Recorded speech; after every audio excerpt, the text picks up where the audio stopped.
convidamos nesse momento o excelentíssimo juiz federal Sérgio Fernando Milano.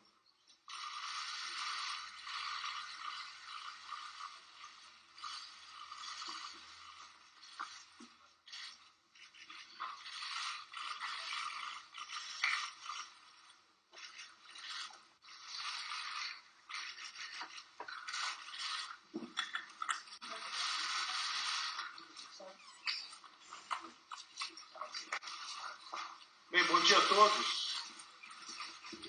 Antes só de começar essa entrevista, eu gostaria a compreensão de todos para algumas considerações iniciais de alguns esclarecimentos que eu gostaria de fazer. Desde que eu aceitei esse honrado convite para compor o Ministério da Justiça e da Segurança Pública, para mim tem sido uma despedida da magistratura e da Operação Lava Jato a cada dia, e eu tenho recebido diversos pedidos de entrevistas de jornalistas, alguns que já conheci durante essa Operação Lava Jato, e realizar essa coletiva foi a forma que eu reputei apropriada para atender todas essas solicitações individuais. E concordei em fazer não só por conta do esclarecimento necessário para responder essas questões, mas também, de certa forma, em homenagem ao trabalho que a imprensa realizou durante toda a Operação Lava Jato. Eu falei publicamente mais uma vez, não é por conta dessa entrevista, que a liberdade de imprensa foi fundamental, o trabalho da imprensa foi fundamental na Operação Lava Jato, porque informou a população desses crimes que foram descobertos, investigados e punidos no âmbito da Operação Lava Jato. Não escondeu esses fatos, revelou esses fatos mesmo quando envolviam políticos de espectros os mais diferenciados, e então também essa entrevista tem esse propósito de render uma homenagem ao papel da imprensa. Sei que a imprensa também foi pontualmente crítica em relação ao meu trabalho e, eventualmente, ao trabalho da Operação Lava Jato. Não vou dizer que reconheço o acerto de todas essas críticas. Acho que parte dessas críticas não foram assim tão corretas, algumas talvez tenham sido injustas, mas é o papel da imprensa realizar esse papel crítico. Não vejo nenhum problema em relação a esse ponto. Isso faz parte de um ambiente de debate, de diálogo e de tolerância. Bem, são breves reflexões sobre o passado e sobre o futuro. Eu tenho trabalhado nessa chamada Operação Lava Jato, eu trouxe até alguns números da operação, mas eu acho que não é o caso aqui de mencionar. O Brasil ele tem uma tradição de impunidade dos crimes de grande corrupção. Essa tradição vem sendo quebrada nos últimos anos, e a Operação Lava Jato faz parte da quebra dessa tradição de impunidade. Mas sempre no desenvolvimento desses trabalhos havia aquela dúvida perturbadora se a Operação Lava Jato ela seria uma exceção nessa tradição de impunidade ou se ela seria uma mudança de patamar do tratamento institucional para parte desses crimes.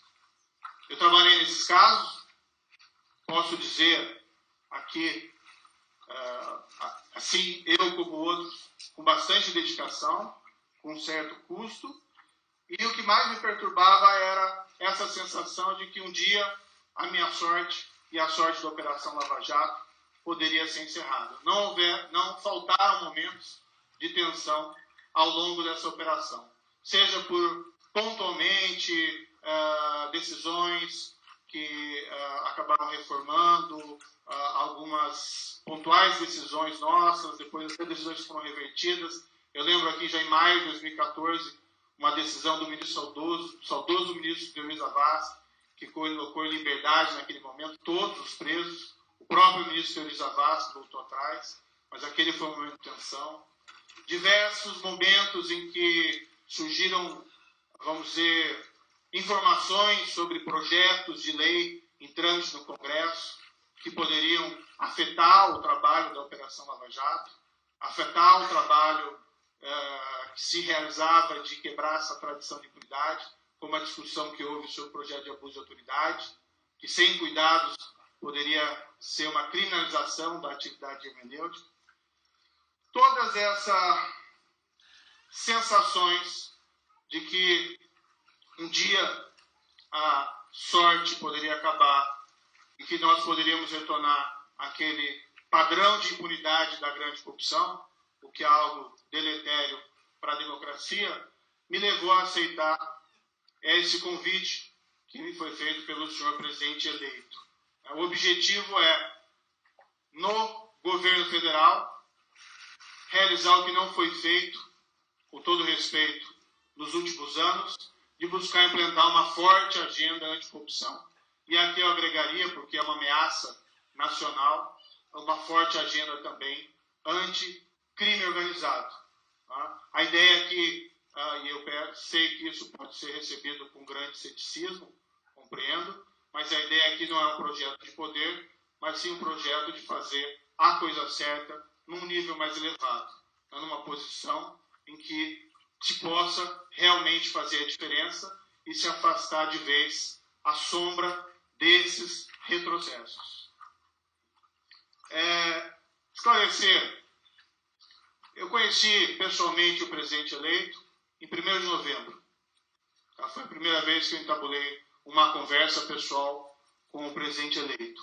Eu encontrei, por acaso, o presidente, então não era presidente, então deputado federal, por acidente num aeroporto, não sei se em 2017, 2016, e eu não reconheci na ocasião, e o cumprimentei rapidamente. Posteriormente, houve uma certa exploração de seus adversários políticos nesse encontro, como se eu tivesse o ignorado, e eu não tinha intenção de ser mal educado, e eu tomei a liberdade, então, de ligar para ele e pedir excusas por aquela interpretação que me parecia equivocada, mas houve aí uma conversa muito rápida, não mais do que isso. Neste ano, eu fui procurado pelo futuro ministro da Economia, o senhor Paulo Guedes, no dia 23 de outubro, na semana antecedente ao segundo turno das eleições, que me portava, ou melhor, ele trazia uma sondagem acerca do meu interesse de compor o governo. Eu adiantei para ele qual era o meu entendimento sobre esse tema, disse que só poderia, evidentemente, tratar disso depois das eleições, um eventual convite, e mais ou menos declinei a ele o que eu entenderia que seria necessário, que tipo de proposta, que tipo de projeto que eu teria se assumisse essa posição, porque se vai integrar um governo tem que ter uma certa convergência em relação aos planos. Se não há convergência, não adianta integrar o governo. Em seguida, depois das eleições, houve o convite público que o senhor presidente eleito realizou, e houve esse encontro em 1º de novembro, onde nós conversamos mais longamente sobre esse convite e quais seriam os meus planos e os planos dele no âmbito se aceitasse esse convite. No fundo, a minha impressão foi muito positiva, me pareceu uma pessoa bastante ponderada. Nós conversamos sobre possíveis convergências e divergências e, ainda que não haja uma concordância absoluta, mesmo nas divergências, me parece possível chegar a um meio termo, como o próprio presidente eleito já declinou. Isso não tem nada a ver com o processo do ex-presidente Luiz Inácio Lula da Silva. O ex-presidente Luiz Inácio da Silva foi condenado e preso porque ele cometeu um crime e não por causa das eleições. Embora eu tenha proferido a primeira decisão, essa decisão condenatória já foi confirmada pela Corte de Apelação, ou seja, por um painel de outros 3 juízes, e foi o próprio tribunal que ordenou o início da execução e a prisão do ex-presidente. Apenas cumpri a decisão. Diga-se que essa ordem de prisão foi previamente autorizada em um julgamento pelo Supremo Tribunal Federal de um habeas corpus preventivo. Então, o que houve aqui é uma pessoa que, lamentavelmente, cometeu um crime. Esse crime foi investigado, provado, e ela respondeu na justiça por esse comportamento criminoso. Na Operação Lava Jato, políticos, não só do Partido dos Trabalhadores, mas políticos de outros partidos que também receberam valores nesse esquema criminoso que representou uma verdadeira captura da Petrobras. Os prejuízos estimados apenas com custo direto de propina são da ordem de 6 bilhões de reais. Políticos de vários espectros partidários foram condenados. Do Partido Progressista, do PMDB. Nós temos aqui condenado e preso já há 2 anos o ex-presidente da Câmara, que era considerado um adversário político do Partido dos Trabalhadores. Nós temos o ex-governador do Rio de Janeiro. Sei que alguns eventualmente interpretaram a minha ida como uma espécie de recompensa, algo absolutamente equivocado, porque a minha decisão foi tomada em 2017, sem qualquer perspectiva de que o então deputado federal fosse eleito presidente da República. E como eu disse, o que existe é um crime que foi descoberto, investigado e provado, e as cortes de justiça apenas reconheceram esses fatos e impuseram a pena prevista da lei. Ou seja, as cortes de justiça apenas cumpriram aí o seu dever e não poderia ser diferente. Eu não posso pautar a minha vida com base numa fantasia, num álibi falso de perseguição política.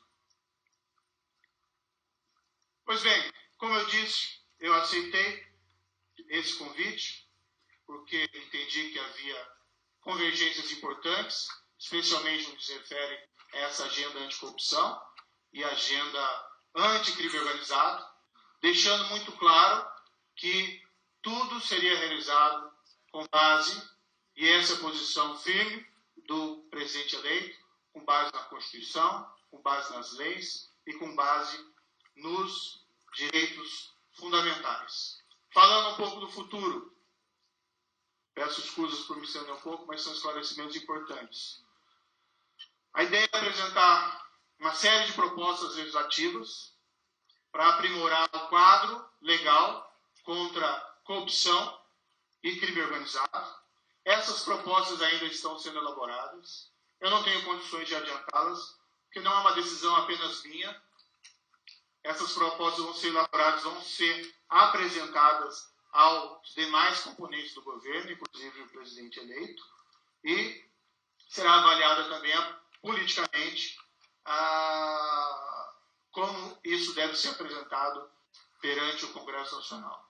A ideia geral é resgatar parte das propostas das 10 medidas contra a corrupção do Ministério Público, também utilizar, e já falei com o representante do Brasil da Transparência Internacional, o senhor Bruno Brandão, resgatar, utilizar em parte essas propostas que foram formuladas pela sociedade civil organizada, Transparência Internacional e Fundação Getúlio Vargas, principalmente, são as novas medidas contra a corrupção. A ideia é que essas reformas sejam propostas simples e que possam ser aprovadas em um breve tempo, sem prejuízo de que propostas mais complexas, e existem várias propostas um pouco mais complexas dentro dessas novas medidas, sejam apresentadas num momento um pouco posterior ou paralelamente. Mas a ideia é apresentar alguma coisa simples e de fácil aprovação no âmbito do Congresso. Muito rapidamente, exemplos que não são definitivos. Como eu disse, há necessidade de discutir. Alteração de regras de prescrição dos crimes, avaliar a possibilidade de deixar mais claro na lei a execução em segunda instância, a previsão da execução das sentenças dos tribunais do júri. Já existe um precedente da primeira turma do Supremo Tribunal Federal admitindo que vereditos do Tribunal do Júri, ou seja, crimes de homicídio, possam ser executados independentemente dos recursos. quadro grave de uma epidemia de homicídios, me parece importante essa medida. A proibição de progressão de regime prisional quando houver prova de ligação do preso com organizações criminosas. A progressão de regime visa a ressocialização do preso, isso é muito importante. Mas se existem provas de que o preso mantém vínculos atuais com organizações criminosas, isso significa que ele não está pronto para a ressocialização. A ideia aqui é servir como um incentivo para que os presos se abstenham de filiar essas organizações e também enfraquecer essas organizações e proteger a comunidade da soltura de um preso que não está pronto para ressocialização. Negociação de penas, uma espécie de plea bargain, para resolver rapidamente casos criminais pequenos. Assim, limpa-se a pauta da justiça e evita uma sobrecarga desses processos. Uma regulação mais clara do que nós chamamos de operações policiais disfarçadas. Isso se faz muito nos Estados Unidos, com grande eficácia contra organizações criminosas, a utilização de policiais disfarçados para descobrir esses crimes. Então, por exemplo, policiais disfarçados comprando grandes carregamentos de drogas e armas. A nossa legislação, embora, na minha opinião, permita esse tipo de comportamento, ela não é assim totalmente clara e é importante deixar isso de uma maneira mais clara. A questão da proteção dos denunciantes anônimos, o que se chama de whistleblowers, tudo isso vai ser avaliado e novas propostas vão ser inseridas, essas aqui são apenas um exemplo, para que nós possamos avançar nessa pauta de enfrentamento eficaz da corrupção e do crime organizado. Paralelamente às medidas legislativas, medidas executivas serão tomadas. A ideia principal é utilizar o modelo que foi bem sucedido na Operação Lava Jato, de forças-tarefas, e utilizar essas forças-tarefas não somente contra outros esquemas de corrupção, mas igualmente contra o crime organizado. Sempre me vem à mente o exemplo, a cidade de Nova York, na década de 80, haviam 5 famílias mafiosas muito poderosas, que intimidavam e extorquiam, e dominavam atividades econômicas, e graças à criação de forças-tarefas pelo FBI na época, e trabalhando em conjunto com as promotorias locais ou promotorias federais, se logrou desmantelar essas organizações criminosas que, embora não tenham deixado de existir, têm uma força muito menor do que tinham no passado. Necessário incrementar o controle das comunicações dos presos em presídios de segurança máxima, como no exterior. A prisão tem que realmente neutralizar a possibilidade dessas pessoas de comandar crimes de dentro. Precisa investir consideravelmente em tecnologia. Nós temos uma lei hoje que autoriza no Brasil a colheita do perfil genético do preso, que é como se fosse uma moderna impressão digital do DNA. Essa é uma prova revolucionária para a identificação de crimes praticados com grave violência contra a pessoa. Em países que desenvolveram esses bancos de dados, isso serve não só para elucidar crimes, mas igualmente para exonerar inocentes, às vezes condenados por crimes judiciários. E nós temos, no entanto, apesar da lei, uma política muito tímida de colheita desse material.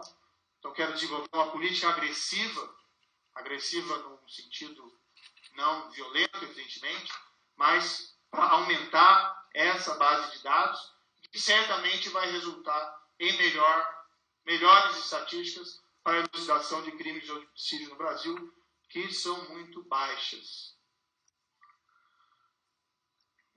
Buscar uma progressiva profissionalização do serviço público civil, tratando que precisa um diagnóstico para buscar a diminuição de cargos de comissão, para que esses cargos possam ser substituídos por cargos a serem preenchidos por concursos. Isso pode ser iniciado no âmbito do Ministério. Se a experiência for bem sucedida, pode ser expandida para outros ramos. Ou seja, investimento em equipamento, inteligência especial, estratégia. Entendo que enfrentamento tanto da corrupção, mas aqui mais especificamente do crime organizado, não segue necessariamente uma estratégia de confronto policial. Esses crimes têm que ser tratados com inteligência, com identificação dos ativos criminosos, com prisão dos líderes e isolamento desses líderes. O confronto policial pode acontecer quando existem áreas dominadas por criminosos, mas ele é sempre indesejável.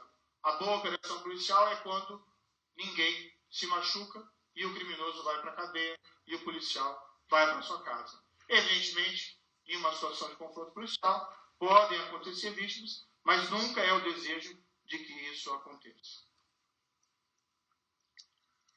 É um pouco estranho dizer isso, mas não existe a menor chance de utilização do Ministério ou da polícia para a perseguição política.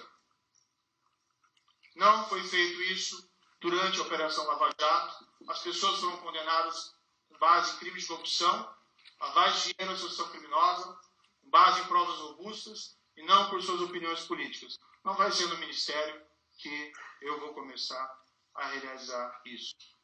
Também é um pouco estranho dizer isso, mas todos têm direito à igual proteção da lei, maiorias, minorias. Tá? Não existe aí qualquer possibilidade de, no âmbito da segurança pública, no âmbito da justiça, políticas discriminatórias contra minorias, seja qual for o motivo.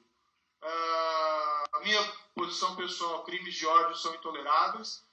Isso tem que ser resolvido normalmente pelas polícias locais, mas, se for necessário, pode-se até mesmo movimentar o aparato da Polícia Federal para que crimes de ódio sejam solucionados.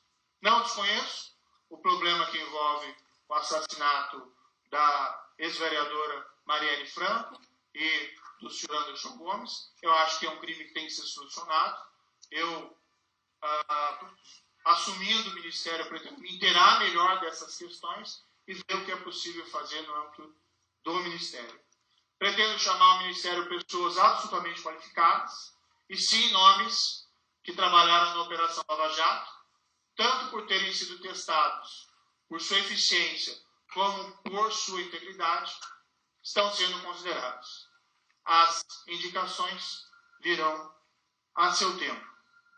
A relação com os demais poderes será absolutamente harmônica e respeitosa, Congresso e Supremo Tribunal Federal, como é absolutamente necessário. Tudo vai ser feito com base na Constituição, com base na lei, com base dos direitos fundamentais. Mas a Constituição, essa é a minha crença, não nos condena à inefetividade do serviço de segurança pública ou à impunidade da grande corrupção ou da corrupção sistêmica.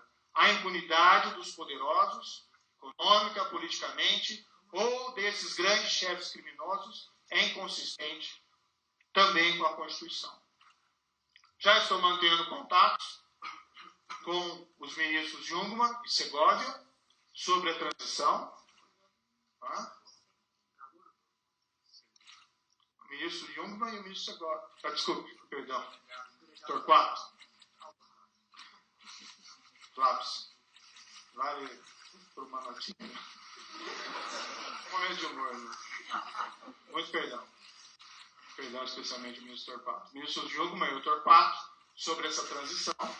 Tá? Eu não tenho ainda, eu fui surpreendido por esse convite e a confirmação para mim também foi algo que teve um impacto, foi uma decisão tomada somente na quinta-feira, então eu não posso lhe dar detalhes sobre a estrutura, o orçamento desses ministérios, mas os senhores e senhoras podem ter certeza que nós aprendemos rapidamente essas questões e vamos tentar repetir, embora sejam críticas, vamos tentar repetir o mesmo padrão de relativo sucesso da Operação Lava Jato na gestão desses dois ministérios. Eu acho que houve avanços, tem que se reconhecer avanços em relação à justiça e segurança pública nos últimos anos. O ministro Jungmann, em especial, criou esse fundo de segurança pública, que é algo relevante para o país, está buscando desenvolver uma política nacional de segurança pública.